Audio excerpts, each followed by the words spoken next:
What's up, youth workers? Paul Turner here from the discipleproject.net, here with another video for you today. And I have been having some exciting guests on the podcast lately, and I don't want you to miss out. So I have videoed them so that you can see my guests and so that you can enjoy the content as well. Now, this guest that I have today, Lenita Abouchabake, she is phenomenal. I understand this is an hour long and you may not have an hour. So what I have done is I have put some timestamps down below. You can click on those timestamps and that will take you to that place in the video where you say, I just want to listen to this part, or I just want to hear this part. Fantastic. No worries. Go down there. You can click on what you want. If you have the time, though, listen to the whole episode, because in between what we're talking about, which is starting a youth business to help you, if you're interested in extending your influence, strengthening your influence beyond the local church, and say, I would like to start a business coaching teens, or I would like to start, doing school assemblies. I feel like I have a skill and a story to put together that would engage audiences. If that's you, you're going to want to listen to this episode because, well, she's going to show you how to do it. So, that being said, let's go ahead and jump in today and let's talk to Miss Lenita Abouchabake from Sydney, Australia. Enjoy. All right, everybody.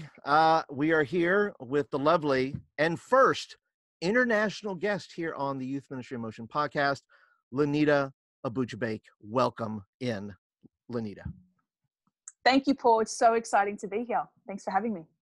Yes, and we discussed earlier, and I want our listeners to know this as well, that we are keeping your country in prayer as you are, going through these tragic fires and whatnot.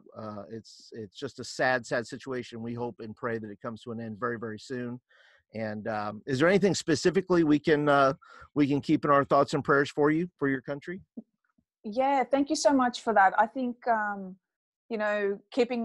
keeping the families affected by the fires, and especially the firemen as well. We have a lot of Americans and Canadians flying down to our country too, leaving their families to help out. So yeah, just keeping all of them in your prayers and donating wherever possible as well. There's a lot of, trusted links out on social media too. So yeah, we're just very thankful that we can have communities, especially individuals like yourself, that are keeping, just the families in their prayers. Yeah. Well, I'll put some of those trusted links in the show notes. So if our listeners would like to, and our viewers, by the way, would like to donate, we'll make sure that gets to them Awesome. to be able to do that. Thank you. Yeah, that's great. Thank you so much. And speaking, and I did not even, we're just assuming that I mentioned your country. Tell us exactly where you are from. Yeah. So I'm situated in Sydney, Australia. And I'm out in the western suburbs of Sydney, about half an hour out from the CBD. And yeah, that's where I'm located at the moment. I've been born and raised here. So although I don't look Australian, the typical, stereotypical way of what an Aussie looks like, I come from a Middle Eastern background, but I was born and raised in Sydney, Australia. Okay. Well, what does a typical Aussie look like? I guess I'm confused. I mean, what do they look different? What does an Aussie look like? I'm quite surprised you asked that question, because usually a lot of people just assume, the fair, blonde hair, blue eyes, kind of, very fair features. I guess that's what we've kind of been hit with, the stereotypes down in Australia. Oh. But yeah, when I meet people overseas, when I'm traveling a lot, the last thing they would think I am is Australian, unless they obviously hear my accent. But a lot of the time, I rarely even get Australian, which is interesting. I like to play around with that too. It's quite fun. You mess with people. Okay. Good for you. Good for you. So we met a while back through Facebook, I believe, that you have a deep passion for working with teenagers, as do I, and we wound up connecting on Facebook. You have a great Facebook group, which we'll talk about here just a little bit, because we want both our listeners and our viewers to be able to connect with you there. But we talked about this, and there are some, I guess I was cautious in a way when I had listed some of the topics, things you want to talk about. And you said, hey, I would love to talk about my youth ministry background, because a lot of times people in business spaces or people in coaching or entrepreneurial things like that maybe don't don't have a faith element, don't like to, put that out for people. And I was so pleased that you wanted to talk about and I'm sure our viewers and our listeners are excited now because they want to know, how does youth ministry get done in Sydney, Australia? I'm sure they're listening now, so they want to pick up some tips here. But tell us a bit about your journey in youth ministry. What were you, part-time? Were you full-time? Were you a volunteer? Yeah, I'm definitely so excited to share this because I don't get this opportunity often, speaking faith-based church ministry youth groups. So I'm so excited to talk about it. I guess my journey started off in high school. I was a student leader. I was always volunteering with the church events that were happening within our school. So I went to a Christian school, Catholic school specifically, and we did have a lot of religious events happening. So I was quite fortunate to always be around that type of environment and helping out with the school-based events. And then when I started to transition out from high school into obviously my adult life, I wanted to give back to the community. I loved working with kids, and I found that at that time, the only opportunity that I had other than teaching was working in church youth groups. So at that time, there was no active youth group in my local parish. And I just approached the parish priest and I said, "Father, where are the kids?"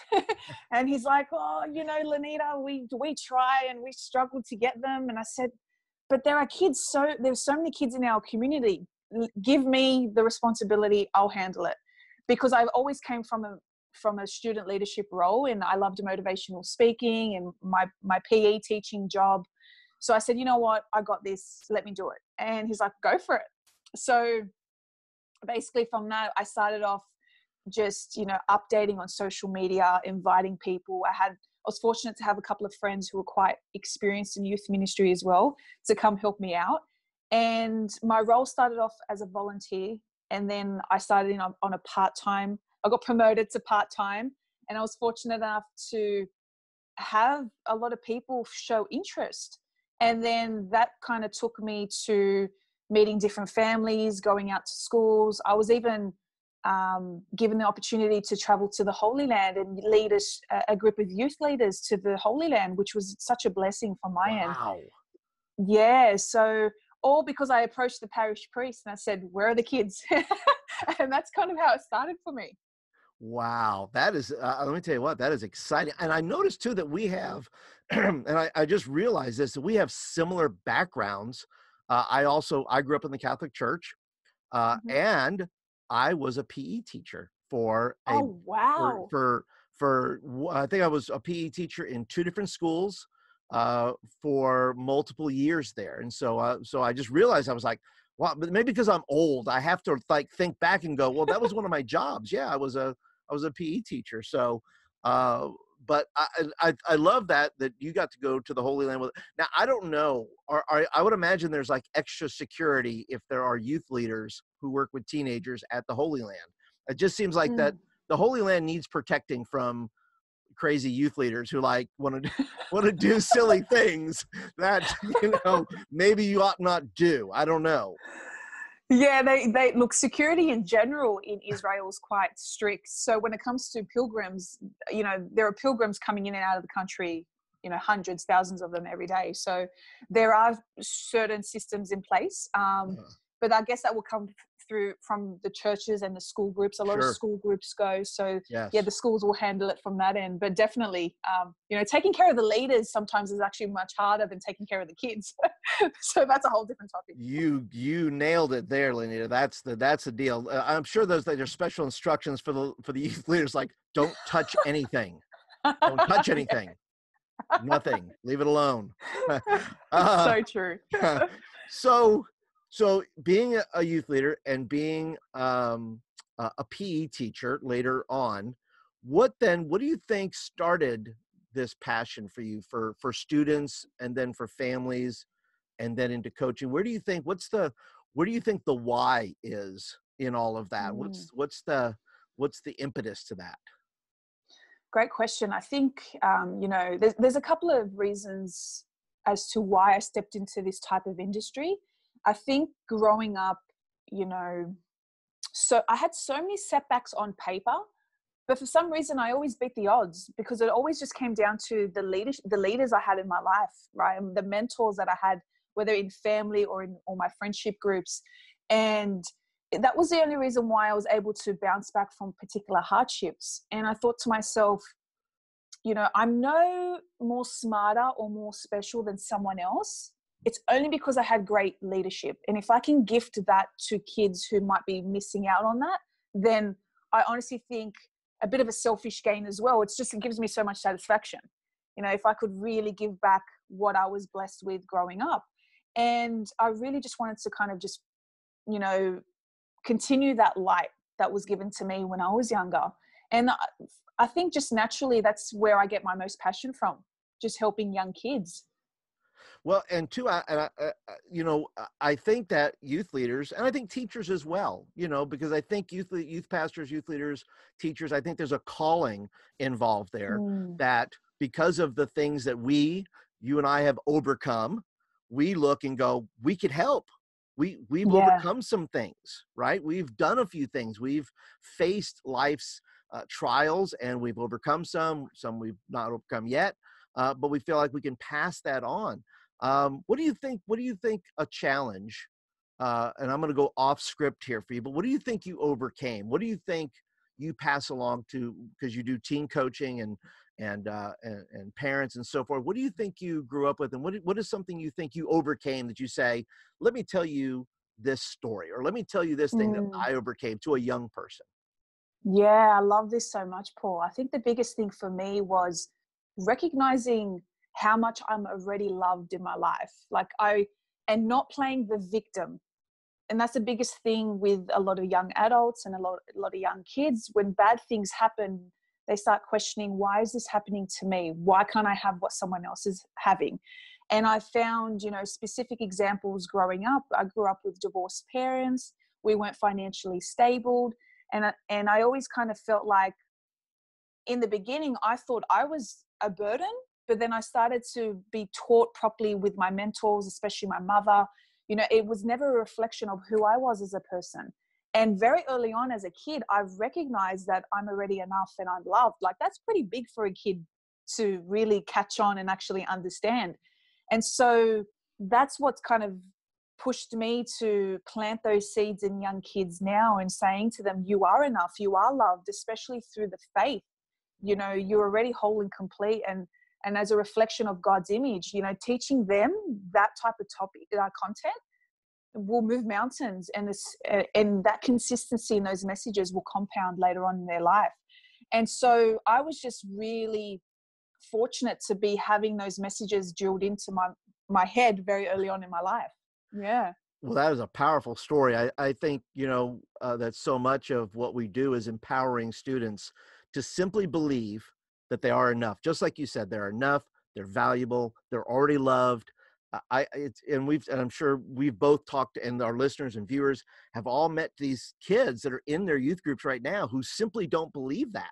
They are struggling uphill with all the messages and with all the things they hear from their friends, or it's on social, or it's in wherever it is in their culture, that they're simply not enough. They always have to become something more to be valuable, to be those things. That's right. Yeah, exactly. And I noticed, go ahead. Oh yeah, it's just something, I still witness in young kids today. And until you sit down and have like real raw conversations with them, and allow them to express themselves, and, share with you why they're thinking those type of things, until you really have those face-to-face moments, it's just all surface level stuff. The content, the spiritual instruction, it won't really stick until you really kind of remove all the external layers and actually get to know the kid. Yeah. You got to strip away all that other stuff and let that kid know, I see you. Exactly. Wow. Yes. That gives me goosebumps. But yes, I see you. I hear you. That's what they want. They crave being heard. They crave being seen. Yeah. So when you become their mirror and step in front of all the content and the fancy stuff on paper, you'll be amazed what you can find out about a child, a teenager. Right. And that is a great gift too, by the way, that when a teenager shares with you something about themselves, that is a true gift. because they don't normally, if they tell you something that's bothering them or an insecurity, I mean, that's brave for a teenager to do, because they say, well, who can I trust with this? You know, if I post something online about who I really am, I'm just going to get obliterated possibly by trolls or by other people. But when a teenager tells you something, that's just a gift. I don't think I we think so. realize that. And those that are watching and those that are listening don't understand the gift that it is, that if they entrust you, if they give you trust, that is a unlimited, valuable, can't even be quantified gift that we have from I students. think so. Yeah, I think it's the biggest blessing and the biggest compliment. You know, that's a reflection of the type of leader that you're showing up for these kids. And I know, like, we're very much underestimated as the type of impact we're having in the world. And sometimes we don't get recognized for the incredible work we do with kids, especially in churches. And I find that when it does get tough, I've always had to kind of reflect back on, what was that last conversation I had with a kid? What was that last win that they got in their life? Like, I have to get back to the basics and say, this is why I'm in youth ministry, or this is why I'm coaching or speaking in schools. Yeah. Because that's that one child, that one transformation, that's what's going to pull me through here. And it's one of the most rewarding, if not the most rewarding role, is just, you know, helping and empowering young children. That's right. Watching them grow and sticking with them through life and ups and downs and all that. I notice in your business, in your coaching business, and helping youth leaders create youth coaching businesses so they can, you know, extend and extend their influence beyond the local church, where they can impact families maybe that don't go to their church, the educational system, all those kind of things. There are 3 words there that I picked up on, which is healthy, confident, and resilient. What is it about those 3 words that says, you know what, this is really what kids need? This is why, this is how they become successful. Why is it those 3 words?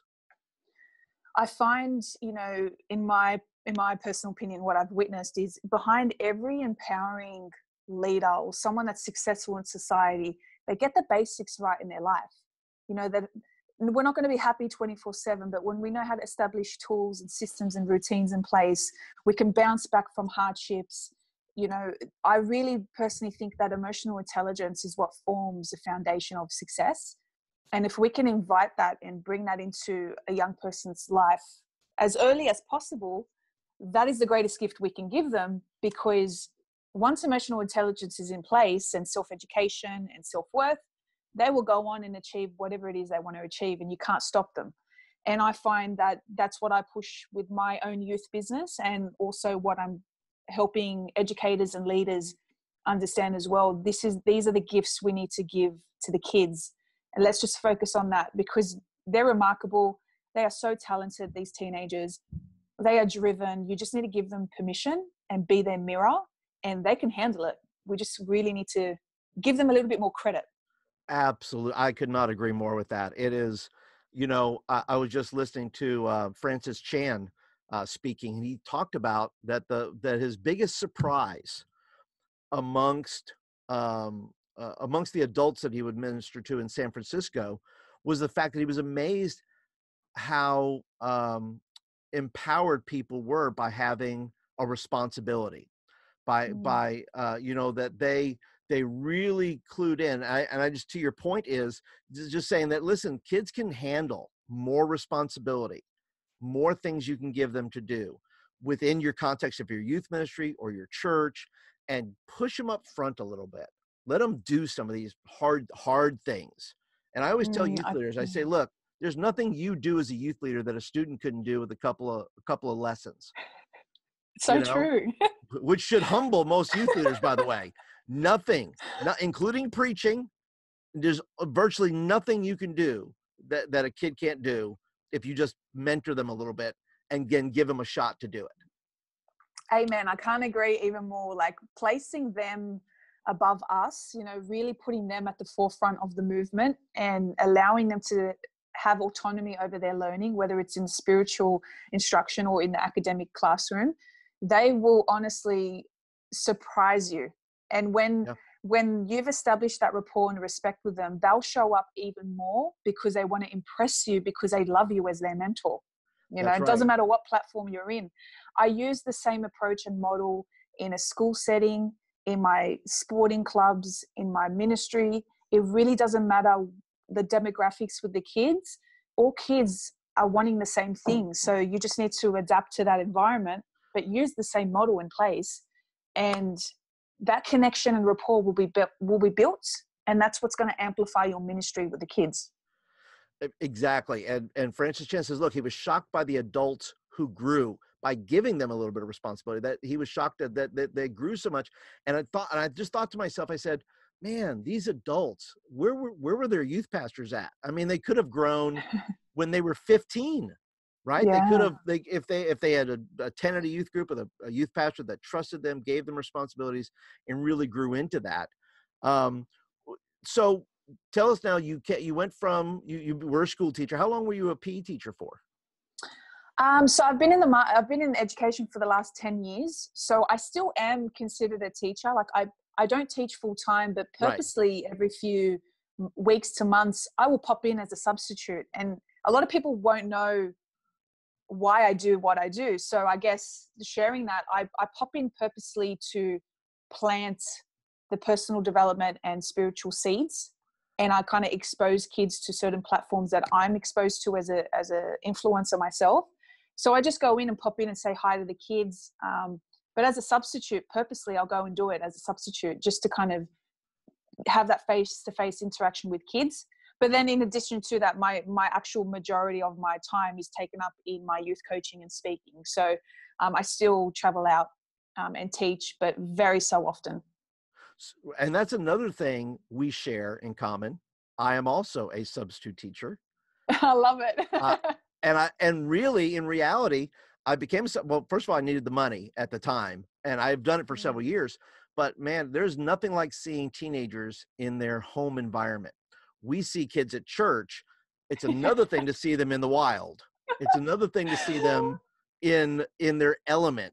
And as a youth leader, you have I would encourage every youth pastor should substitute teach at least once, to simply say, look, I'm going to come in and I'm going to get, I mean, look, you have most, I don't know, but I'd say majority of the time kids come to youth group because they want to come to youth group.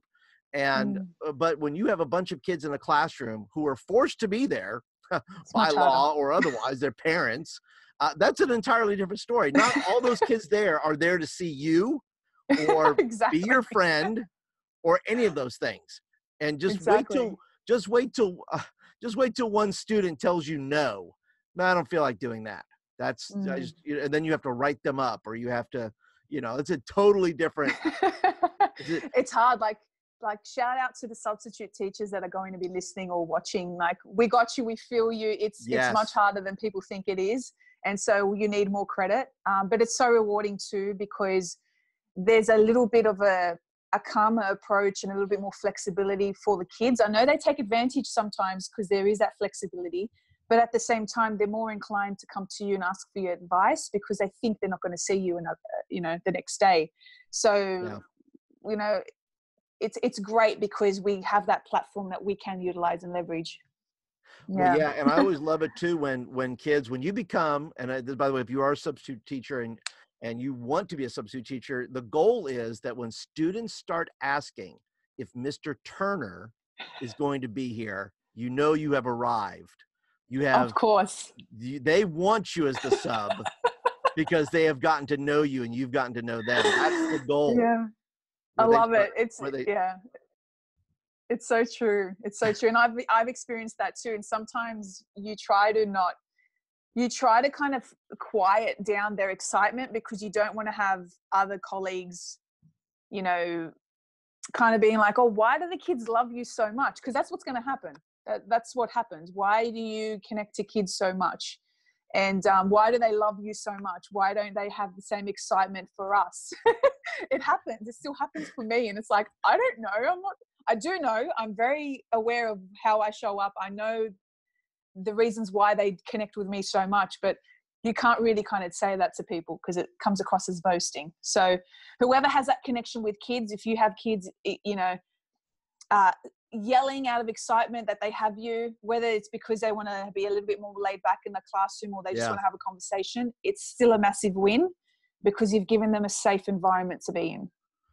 Exactly. And it's about loving, right? Kids know when you're there for the money, you're there for the job, and they know when you love them.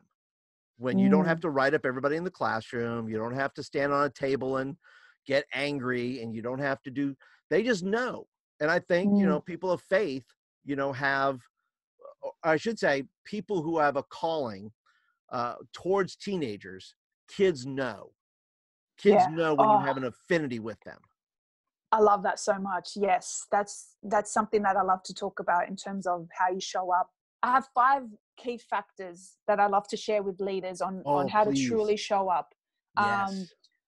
I've always led my educational movements with my heart first and my head will come second. So what do I mean by that is bringing your content alive by showing up as a human being first, and then all your instruction will come second. So I've created this 5-step checklist, my heart checklist, on helping youth leaders really connect authentically. Doesn't matter which platform. And it's allowed me to be successful in any type of educational platform that I've tapped into. So number 1 in my heart checklist is to, you know, show up with humility. Really make it clear to these kids that you're here to serve them. You're here to elevate them. The whole entire movement is all about these kids. You're only going to use yourself as a vehicle to help them from point A to point B. And really kind of make that clear. You know, put them on a pedestal and remove as much ego as you can. That's hard. We're only human beings. Yeah. Yep. But remove, you know, that entitlement as much as you can as a youth leader. So that's the first point in that checklist. And a really practical way on how to do that is very simple. You tell them you're there for them. You tell them this has got nothing to do with me. Like, you're my boss. I work for you. And when you tell that to a kid, they're like, what? What's this person on? Like, are you, what? And you get their attention, you know? So it doesn't have to be a fancy practical tool. It's literally telling them, you know, I work for you. What do you want from me? Like, you're my boss. Let's work it out. So yeah, I do that all the time, surprise the kids. And honestly, it works. So that's the humility part of the checklist. The second one is to be empowering, like show up with a lot of inspiration and not force. You know, education already, especially in the faith, it's very forced on our kids. They're turned off. They don't want to be there. And the last thing they want to hear from you is another lecture. So in terms of how to show up with empowerment is to celebrate their personal growth and embed, you know, a lot of their journey into your movements as much as you can. Because we know kids are busy. We know that they love social media, or they've just, you know, they're too obsessed with TikTok or whatever it is. Like, we try to bring their movement into our movement as much as we can. And yeah, being empowering just basically means coming from an inspirational angle rather than forced. Yeah. The second one, which is one of my favorite ones, is being authentic. So being authentic basically means showing up with your heart on your sleeve, you know, not really projecting your crap onto the kids, because that would be terrible. We know that as adults, we don't want that. No. But it basically means, you know, really just showing up with a lot of emotion and leveraging as many meaningful moments and goosebump moments that you can in the youth group or in the classroom. Yeah. A great example on how to do that is to share stories, share testimonies, which is great for our ministry. Help the kids share their own stories as well. And I love that, because that's how growth and healing happens, by sharing, by teaching. Sometimes you just need to have someone share and talk about it. So yeah, little things like that, leveraging the imperfect moments will help you be very authentic. Getting a bit croaky in the voice, being a bit sensitive on stage, you know, being nervous, like, you just show up with so much truth and don't try to hide imperfections, because that's the only way these kids will connect to you, through your imperfection. Yeah. So that's one of my favorite parts of the checklist. The fourth part of this checklist is being responsible to some extent. We have kids rocking up to our classes or youth groups, And we are quite responsible for their spiritual and personal growth. I know a lot of the time we think we're just delivering instruction, but we're here to help them apply tools to their everyday life. And this is why a lot of platforms fail, because they're not helping them really apply that. You know, how is this going to make me a better person? How can I utilize this teaching into my everyday life? And so a practical way on how to be responsible for that is to allocate practical steps that they can actually implement.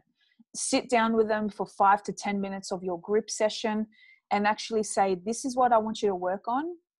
Your first step or 2 steps maximum. It's not homework. It's not going to feel forced. And you just kind of hold them accountable for the following session and just follow up. You know, that might be praying a decade of the rosary every night. You know, that might be waking up with gratitude. Maybe it's do the sign of the cross before your meal. Like little, very easy, simple steps that they can embed. And when you help a young kid achieve a quick win, that's going to boost their confidence tremendously. And that's all you really need to do. And when you follow up the next week, they know you're going to follow up with them. And most of the time they're excited to share with you what they did. And that's what's going to help them grow even further. So being responsible comes with a lot of accountability, and that will boost your role as a youth leader too, because they can teach you a thing or two, you know? Yes, they can. Yeah, it'd be crazy. And then the last point in the checklist is being transparent, which we've kind of spoken about, showing up with a lot of, you know, truth and in alignment with your own personal life. So you can't preach the faith as effectively if you're not practicing it yourself. And I see this a lot in Christian schools. There are a lot of teachers who don't believe in the faith or do not practice it, and they're teaching religion. This is why there's a disconnect, because the kids know you're not a Christian, or you don't believe in the content, or you don't practice it to some extent. You know, teaching kids how to pray, that might be in a form of gratitude or mindfulness in your life. So if you can embed that as much as you can, that's when the content will become real and will stick. So showing up with a lot of transparency, and don't try to fake it. And that will just come down to how you show up daily, you know, taking care of yourself, filling your own cup. This is a little bit more of the leader's end, the more personal end, but filling your cup every day and then showing kids how to live. Don't just tell them, show them what you actually did in your morning routine. Map it out on the board. I always share my morning routines with kids, my nighttime routines, little routines when it comes to mass. You know, church etiquette is so important, but it's just not practiced. The amount of kids that walk into the pews and do not genuflex, oh my gosh, it drives me crazy for it drives me crazy. I'm like, guys, if you saw a king, and would you just walk past the king and not acknowledge him? They're like, no, we'd obviously bow or say hello. I'm like, that's what Jesus is. That's who Jesus is in the church. You need to stop and bow or genuflect, you know, little things like that. So I would share these stories and these examples with kids, and obviously do it myself. So when they're in my presence, they can witness it and not just tell them. You have to be a practitioner. They're going to know, of course, if you're a practitioner or not. And that there's so much good here. I mean, Lenita, we could stop here. We're not going to stop here, but let me just tell you what, you just delivered I don't even know what to call it, a wisdom bomb. You just dropped a wisdom bomb on these youth leaders here, that if they can put those 5 things, it's simple. I was writing them down even as I was thinking about it, because I was thinking, if every youth leader would do this, not only how much easier would their job be, but how much growth they would see in themselves and in the students that they lead. Definitely. I love the quick win. Give the kids a quick win. They don't have to know everything. They don't have to it doesn't have to be done perfectly. If they can do that one thing, build confidence, I can do another thing, or I can do it longer, right? I can pray a little bit longer. I can read scriptures a little bit longer. You know, and taking those baby steps. I think that's just great. That's fantastic. That makes me so happy that you love that, because Yeah, it's so simple. And I think we just get caught up with a lot of pressure, like placed on us as leaders. Yeah. And we just got to come back to the basics. And yeah, we'll enjoy our role so much more. And alleviate a bit of pressure by delegating these tasks to these kids, and they'll do it for you because they love you. That's right. They will do things for you, even if they don't understand it all. But because of love, because Lenita said, or because Paul said, I want you to try this. I want you to check. They will do amazing things. Yeah. I had one young man who talked back to his mother. He said something to his mother, and I didn't like it. But I'd been working with him for a long time. I said, you go over there and hug your mother right now. I love it. Go hug your mother. And he went over there and hugged his mother and said he was sorry. I said, oh, that's wow. unacceptable, young man. I said, we don't talk back to your mother that way. Now go hug her and tell Yeah. you're sorry. I love that. You have to have the hard conversations when Yes. necessary, so we don't fall into the entitlement trap with kids. Absolutely. But yeah, you celebrate them when they do well, but when they stuff up, they need to hear the same message that their parents are drilling into their head from an additional messenger. And when it comes from a loving mentor, something powerful happens and it will stick.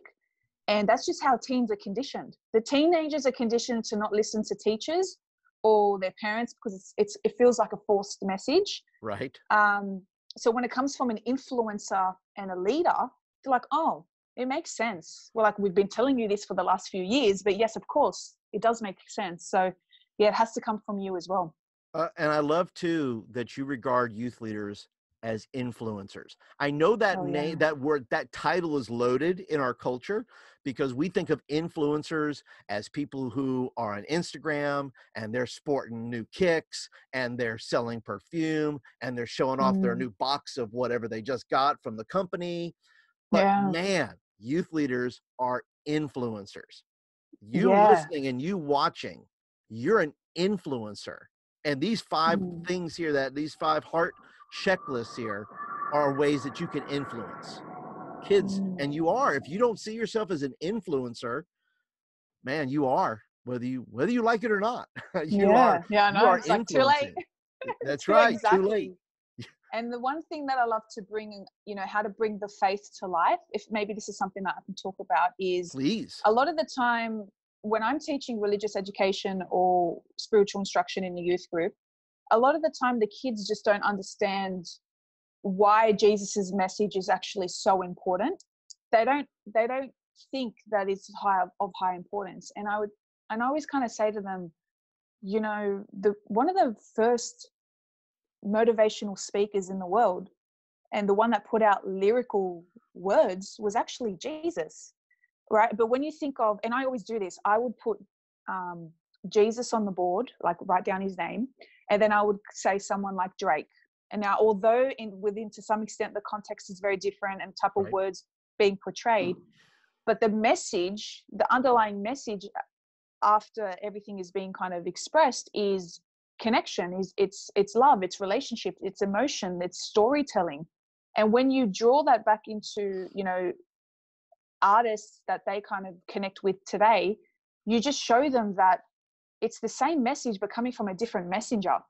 And if someone was going to teach me all the successful tools and tips that I need to be successful and ideally make money one day, why wouldn't I take his advice? Why wouldn't I invest in that mentor, even if it was free? Like, that's an abundance of knowledge that is being giving out. So I say to them, I ask them that if someone is willing to mentor you for free and give you all the secrets to success, would you take it? They're like, yeah, of course. I said, well, that's what Jesus did in the Bible. Like, the Bible is just one avenue of information that you can invest in. It doesn't mean that you'll get everything from it. You might take certain scripture or certain lessons and be like, that sticks. And then you might grab another message from a different messenger and be like, oh, that sticks, and just embed it all in your life. So yeah, I just try to kind of bring that a little bit more to life for them and show them that, as we just spoken about, Jesus is an influencer. He's a motivational speaker. He's a, these are his lyrics. These are the types of scripture that he's putting out. Pay attention, Right. And it kind of, they're like, oh, I never really kind of saw it that way. I never really thought of that way. Right. And yeah, they just need to kind of be pushed a little bit when it comes to that. Absolutely. Jesus dropping bars. That's what Jesus does. It's so Jesus true. drops bars like Drake, but better. I love it. Yeah, I love it. Clearly, but if you're watching and you're listening, clearly you can tell that Lenita knows how to coach students. She knows how to coach adult leaders. Clearly she can do that. But I want to know, Lenita, as we begin to kind of shift here, because I want youth leaders to be able to figure out how they can extend their reach. Once again, being an influencer, and I think that totally leads into this, is being an influencer. Once you understand that you are an influencer simply by showing up, following the 5 on the heart list, right? If you do that, you're influencing. How did you know, or when did you discover, maybe, is when you said, you know what? I've been a youth leader, I've been a PE teacher, but I think I can do even more if I step out in faith and I start this thing, you know, about youth and about coaching youth. And then when did you discover that was really like, wow, this could be a thing? Yeah, I love this. This gets me excited. So look, at the time, I had no clue at the time that it was happening. But looking back, I'm like, oh my gosh, like there were specific signs. You know, God was making room for me. I wish I kind of acted quicker on it. But at that time, I was teaching full time in a school, and in the evenings, I was coaching basketball to kids. And then I was also working in my local church youth group. So my whole entire routine was youth. You know, I was very busy at that stage. And throughout every entire platform, there were a few pastoral incidents that were happening that were, you know, in terms of whether it's bullying or lack of self-confidence and mindset. There was just a lot of issues that were happening that needed a lot of attention. And so at that time, within the specific systems that I was in, I had a lot of parents privately approach me and ask me for additional support. And I would say, I'm sorry, my hands are tied. I need to report this to executives, or I need to report this to, you know, the leader above me. And I did so, and I respected the system that I was in. And from that, I witnessed a lot of parents and young kids being lost in the system because they just weren't really being taken care of. And that wasn't a reflection of individuals, it was just a reflection of the system that they were in. And so parents will just come back to me and say, look, I really need some support. My kid loves being around you. You know, is there anything that you're doing outside that could be of benefit for us? And that's when it started to hit me. You know, this is something that I want to start doing. I started to do it a little bit in youth ministry, but I found that I didn't just want to be a volunteer my whole life. Like, I needed to build a business so I can monetize and actually make a living. So I packaged my teaching skills, from school and from my youth group. And I started to package it into a coaching program. And then my first client, teenage client, the parent asked me, how much do I charge? And I was like, sorry? Like, I was like, sorry, what? And she's like, well, how much do you charge? And that's when I knew, oh my gosh, this can be a business. You know, I didn't do it in the beginning to make money. I just tried to kind of play around and tweak and see where it would take me. But then when a parent actually said, I will pay you, that's when I was like, I got to get down to business and actually build this. And once I started having a bit more clarity around that, I quit my full-time teaching role. I continued youth group for a specific amount of time until I started training leaders to take over. And then I went all in with my coaching and speaking, and that's where it brings me today. And so you started to get invited to, you started with just that parent conversation. When did you then approach schools? Because I know that youth pastors that are watching and listening saying, well, how do I do this? So many youth pastors, they want to show up to a school and just be, at least here in America, wish to be just, you know, the red carpet rolled out for them. And yet many, Yeah. and let's be honest, many youth leaders don't bring any value with them. They're more there to take than to give sometimes. They want to be with their kids or their students, and they want the school to allow them to do that because they think they deserve it or whatever it is. But in reality, you are bringing value to the administration, to the school, to the parent.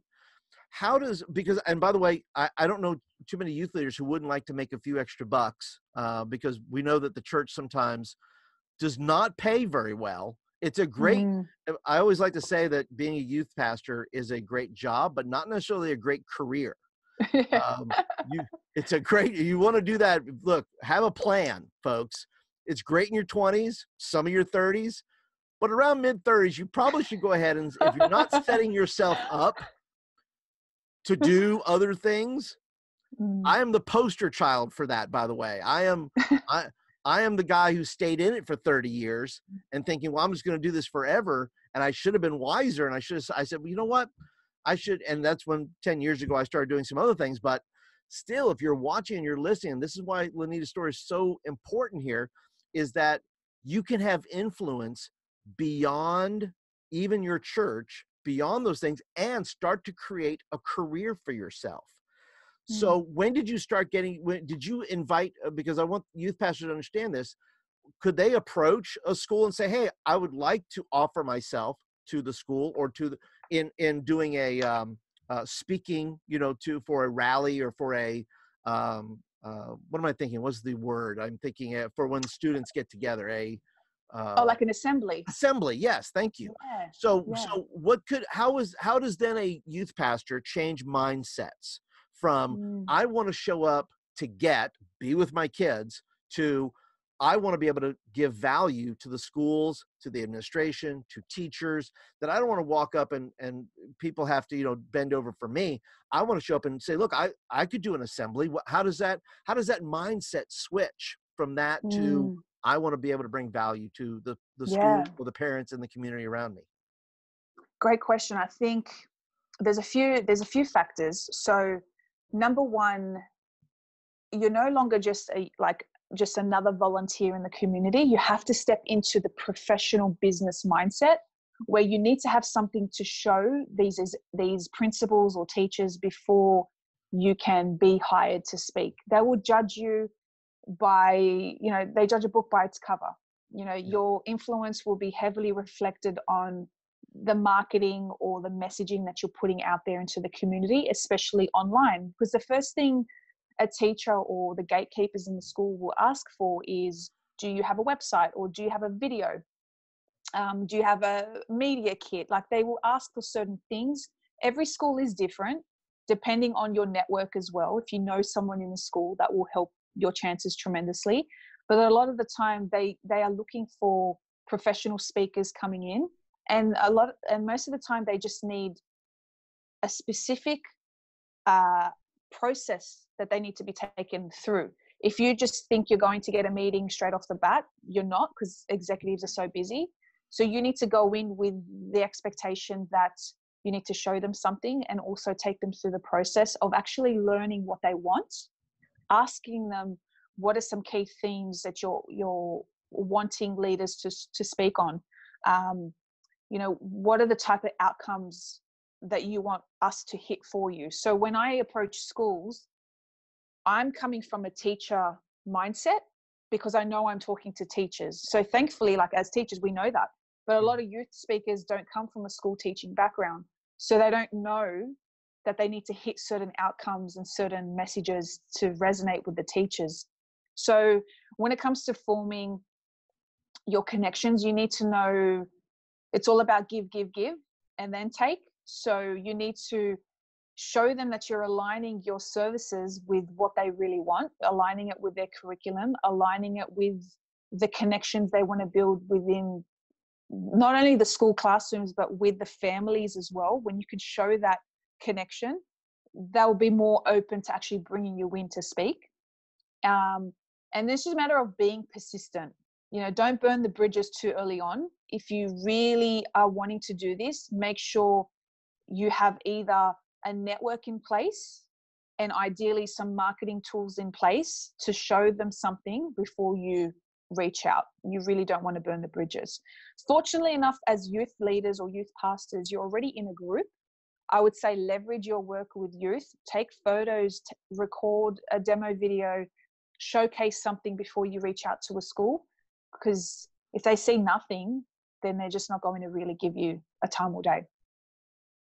Yeah, Yeah. and it's so important that you said that, because many youth leaders, I think, at least, and I can maybe speak for myself, that we as a youth pastor, you box yourself into the church and say, okay, we want people to come to us, right? So we Mm. say, come to us, but we don't learn how to stretch our influence to where, listen, youth pastors, if you're watching, listening, you have a story to tell. You maybe were bullied in high school. Maybe you have an artistic ability. Maybe you can juggle and have a story. You have a skill and a story that go together, whether that's playing music, whether that's you produce music, maybe you know how to, sing, whatever that may be. You can match your story and your skill, however that comes across or comes through, that you can, as Lenita says, you can go to the school and make a video of these things. I mean, I've told youth pastors for years, you need to go ahead and put yourself out there and say, listen, I can do more than just play games on a Wednesday night and teach kids how to stick, Yeah. an egg under their armpit, and, do, or play with toilet paper, or, you know what I'm saying? You update yourself to the point where you Mm. can say, look, I have something to offer my community. Besides, I know how to Mm. play games, and I know how to preach, or I know how to, do a thing. That take that skill and ability, like Lenita's saying, make the video, make a little package, a little media kit that says, here's my story. Maybe you've gone through some things. God forbid, you should have gone through abuse, or you've gone through some tragedy, but you can bring that story to an assembly and give kids hope. And most schools will not, allow you to openly speak or preach the gospel or things like that. But this is about stretching your influence. This is about kids Mm. checking you out later on Instagram. This is about kids connecting with you at the grocery store when they see you, that you can match a skill and your story and bring it into the school and say, hey guys, I was just like you when I was Yeah. 15 years old. Yeah, I love that. And now they will make that connection to the faith themselves when they see you wearing a crucifix, or when they look at your bio and you happen to be at a church youth group or a church event. They'll make that connection themselves. You don't even have to, if you don't get the chance to preach the faith in your talks, you really don't have to, because they will make that connection, and they will say, he's a religious or spiritual man, or, she's a Catholic woman. They will know. They Yeah. will know. Yeah, it's very powerful. What did Jesus say? Well, he says they will know us by our love for one Yes. another.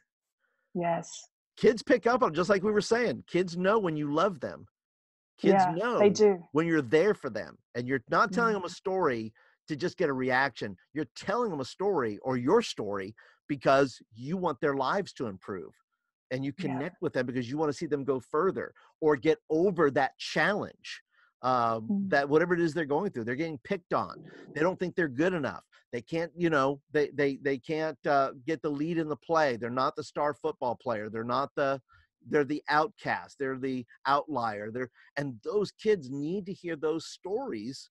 If you've overcome that, why not bring it, right? Why not bring it Yeah. and say, hey, let me share with it on with the non-religious context possibly, and saying, I can share this story at an assembly, and I think it would benefit. Oh, And, yes. You just reminded me of something, and I totally agree with that. When I was starting out, I knew my work with kids was great. I knew I was a phenomenal youth leader. I just knew that put me in front of kids and I'll be sweet. I knew that, but I was like, why aren't I not getting booked? Why can't I get paid for this? And why am I not being seen? And it all came down to the business end. If you are wanting to become a speaker or wanting to get in front of an audience or coaching clients, it only comes down to the attention that you generate for yourself, and also the steps you put in place for a business to make this a career.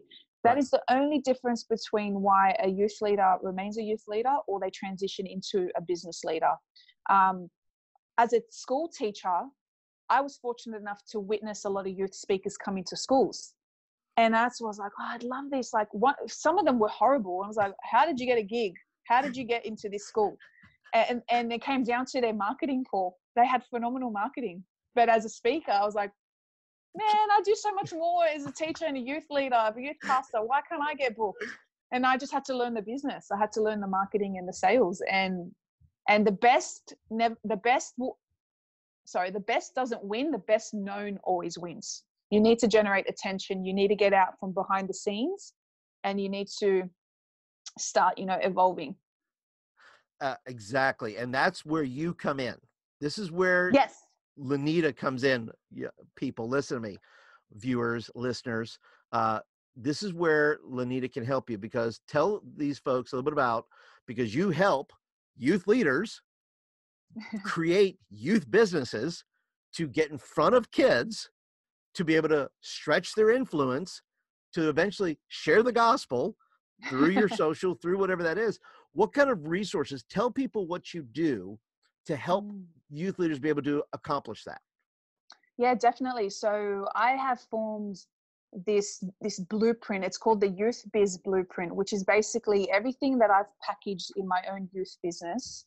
I've really taken out all the steps necessary and packaged it into this blueprint. And I teach youth leaders the step-by-step process on how to, launch your coaching programs, whether it's launch your speaking programs, but importantly, build your personal branding and your relationships in the market and become the trusted leader in your niche. And with my step-by-step support, it comes in many ways. Now that comes through, my free book that I'm gifting your audience today, which is the Youth Biz Secrets, which is exciting. It also my support comes through my Facebook community, the Youth Biz Leaders, which is, that's phenomenal as well, which you're already aware of. It is fantastic. I am a part of it, and I want to tell you, I get so much value from it. It's just great people, and Lenita does great videos, and they're inspiring. It's good stuff. Thanks, Paul. It means a lot to me. So that's another way that I support my community. And then obviously, the big players that really want to go all in and want to invest in their personal and business growth, I would take them through premium one-to-one coaching with me. And that's the private support access if they do. But at the end of the day, I really build this community and handing out a lot of resources. So there's so much support out there. They just really need to show up and request. When you ask, you will receive. You knock, the door will open. And that's right. Yeah, just really supporting leaders as much as I can, because I know there are phenomenal leaders playing behind the scenes. They just need to step out, and the second you step out is when God will make room for you. And these kids, you get to access and help them so much more as well. So yeah, that's what I've got on offer. Yeah, well, please tell. And the website, did you say? I don't remember you saying the website. The website address is? So to get my free book, it's youthbizsecrets.com/book. You can download the book there. And that will obviously take you to the community as well, if that's what you're interested in. And also, if you're looking for private support, you just go to youthbizblueprint.com, and that will take you through to the coaching support and having access to myself and my team, if that's what they're interested as well. But overall, just want to connect with the listeners. Anyone that's really interested, come and hang out with us, and they'll get to see what you and I get to see daily, Paul. That's right. And all this is going to be, if you're watching, whether you're video or listening, everything will be in the show notes, down in the boxes there. You guys know where to go. On the page there, it'll be on the web page, all that kind of good stuff. All the links will be there. And Lenita, what a great conversation to have with you. I'm so appreciative of your time. Would you be willing to give one more piece of advice? And would you give some advice to those who are working with a hard student right now? They're trying to be, they're trying some things. They're trying to do some things, but they're having a hard time reaching that tough kid, whether they're busy or they're apathetic or they're negative, or their heart has somehow gotten hardened because life has, and they're struggling to kind of connect with that kid. What tip would you give to the youth leader watching, listening right now, and saying, hey, you can reach that kid. Let me give you something.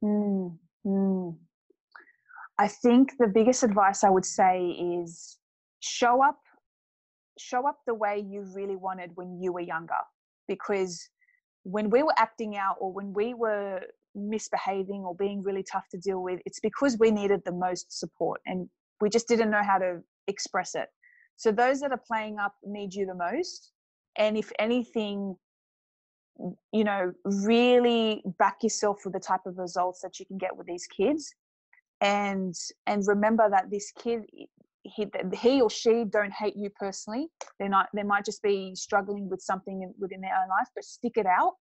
And when you do get that win, that kid will give back tenfold to you because you never gave up on them. Oh, wow. Don't give up on that kid. That's so fantastic. And good news is nobody gave up on us. Yeah. Oh yeah. So true. That's why we get to be here. And that's why you youth leader, that's why you're a youth leader. Nobody gave up on you. Don't give up on that kid. Don't give up on yourself. Listen, if you want to stretch your influence, like I said, beyond the church and create a career for yourself that is going to help you financially, Lenita is going to be thrilled for you to go to the Facebook group, do all those things. And how deep you want to go, that is up to you, right? But I would encourage you, start thinking about how you can match your skills and your story, and how can you bring that to a larger audience so that people will connect with you, and eventually they're going to connect with Jesus because you were willing to step out and put those things out there. Lenita, thank you so much for your time today. Thank you for sharing with youth leaders, and thank you so much for just doing what you're doing. Thank you for going out and sharing the gospel and representing the gospel in powerful ways in schools and sports teams and all that is going on there. And we pray for much success for you and the work that you're doing there with teenagers. Thank you so much, Paul. Thank you for how you show up as well. And God bless you and your ministry, and God bless all the listeners that have shown up and listened to us today as well. Guys, thank you so much for watching. Appreciate your attention today. If you enjoyed the video, by the way, go ahead and hit that thumbs up button. Let me know you like the video and you want more of them. Also, if you're not a subscriber, if you're brand new here to the community, thank you so much for watching. And I would love for you to be a part. So go ahead and hit that subscribe button and you'll get videos like this in your inbox on a regular basis. And don't forget what I said in the video. If you would like to donate to the Red Cross to help out the people of Australia, there'll be a link down in the description below. So that is it for today, guys. Thank you so much. We'll see you guys in the next video.